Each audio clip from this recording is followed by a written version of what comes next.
Hello guys, welcome to our channel power of movie lover and this is Venky.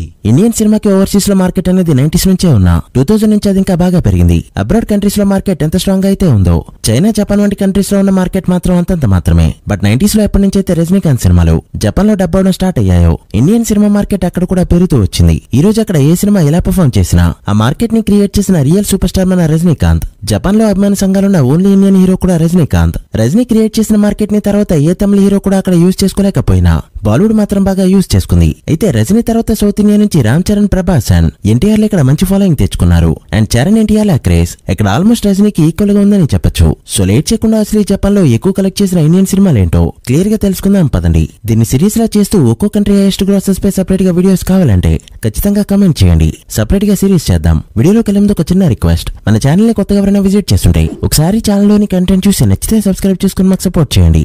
And వీడియోని like చేసి మన Insta page ని follow మాత్రం మర్చిపోతూ. లిస్ట్ లో 11 నుంచి 15 వరకు బాలీవుడ్ సినిమాలే ఉన్నాయి. 43.7 మిలియన్ల జాపనీస్ యెన్స్ తో 15 ప్లేస్ లో నిలిచింది పీకే ఫిల్మ్. ఇక 45.8 మిలియన్లతో దంగల్ 14వ ప్లేస్ లో, 75 మిలియన్లతో బాహుబలి 1 13వ ప్లేస్ లో, 80 మిలియన్లతో బజరంగి భాయిజాన్ ఫిల్మ్ 12వ ప్లేస్ లో అండ్ 90 మిలియన్ల జాపనీస్ యెన్స్ తో ప్యాడ్మ్యాన్ ఫిల్మ్ 11వ ప్లేస్ లో ఉన్నాయి. వీడింటి ఏకంగా ఎన్ని మిలియన్లు చెప్తున్నాడు? ఈ లెక్కనిది 800 కోట్లు ఉండొచ్చు అని మీరు అనుకోవచ్చు. ఇవి డాలర్స్ కాదు, జాపనీస్ వల్ల ఎన్. ఈ ఎన్ అనేది రూపీస్ కంటే చాలా తక్కువ. సో రూపీస్ లో చూస్తే పీకే 2,30,00,000, దంగల్ 2.4 కోట్లు, బాహుబలి 4 కోట్లు, బజరంగి భాయిజాన్ 4.2 కోట్లు అండ్ ప్యాడ్మ్యాన్ 4.8 కోట్లు కలెక్ట్ చేశాయంతే. ఒక క్లారిటీ వచ్చిందని అనుకుంటున్నా. ఇక టాప్ 10 లో 10వ ప్లేస్ విషయానికి వస్తే 104.5 మిలియన్ల యెన్స్ తో ధూమ్ 3 మూవీ నిలిచింది. రూపీస్ లో 5.5 కోట్ల పైనే. ఆమీర్ సినిమాలు చైనాలో ఎలా అయితే ఆడతాయో జపాన్ లో కూడా అలానే ఆడతాయని చెప్పడంలో డౌటే లేదు.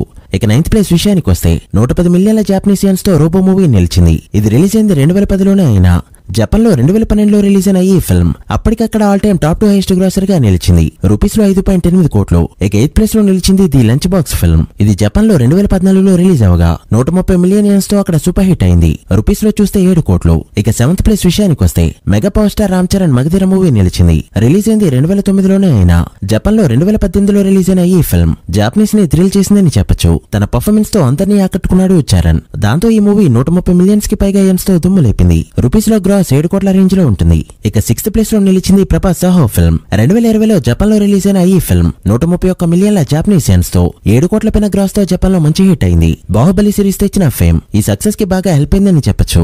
Now coming to the top 5. Top 5 లో 5th ప్లేస్ లో నిలిచింది ఇంగ్లీష్ ఫిల్మ్. శ్రీదేవి గారి కంబ్యాక్ ఫిల్మ్. 2014లో జపాన్ లో రిలీజ్ అయిన ఈ ఫిల్మ్ ఇండియన్ సినిమాల పరంగా అక్కడ ఒక కొత్త ట్రెండ్ ని క్రియేట్ చేసింది. ఏకంగా 160 మిలియన్ల యెన్స్ తో all time top 3 highest grosser గా నిలిచి దుమ్ము లేపింది. రూపీస్ లో 8.5 కోట్ల పైనే.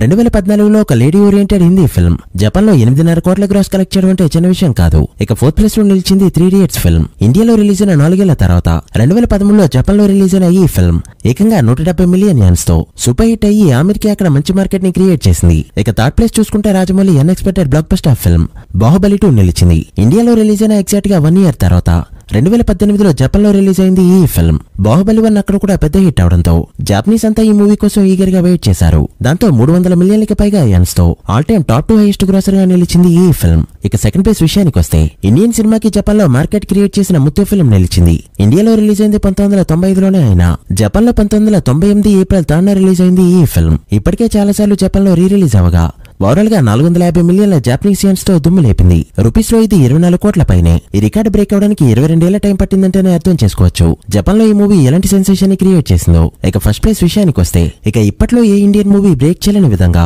కనీసం టచ్ కూడా చేయలేని విధంగా దుమ్ము లేపింది RRR ఫిల్మ్.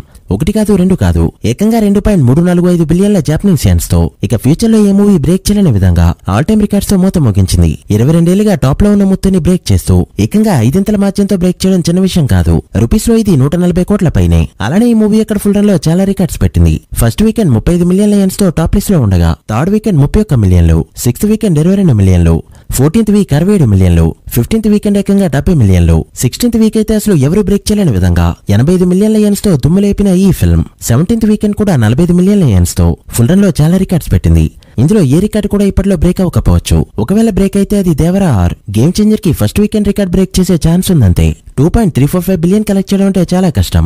జపాన్ లో 1 ఇయర్ ఆడితే వచ్చిన కలెక్షన్స్ అవి. అలా ప్రెజెంట్ జపాన్ లో చరణ్ అండ్ ఎన్టీఆర్కి మంచి మార్కెట్ ఉంది. మరి ఫ్యూచర్ లో ట్రిపుల్ ఆర్ ని ఏ మూవీ బ్రేక్ చేస్తుందో చూడాలి. మీరేమనుకుంటున్నారో కామెంట్ చేయండి. So guys that's the video. ఇది జపాన్ లో అత్యధిక వసూలు సాధించిన ఇండియన్ మూవీస్ లిస్ట్. వీటిలో ఫ్యూచర్ లో చేరే సినిమాలేంటో, ఆల్ టైమ్ రికార్డ్స్ పెట్టే మూవీ ఏదవుతుంది అనుకుంటున్నారో కామెంట్ చేసి ఈ సిరీస్ కంటిన్యూ కావాలంటే మెన్షన్ చేయండి. అండ్ వీడియో నచ్చితే లైక్ చేసి మీ ఫ్రెండ్స్ అండ్ ఫ్యామిలీ మెంబర్స్ కి షేర్ చేయండి.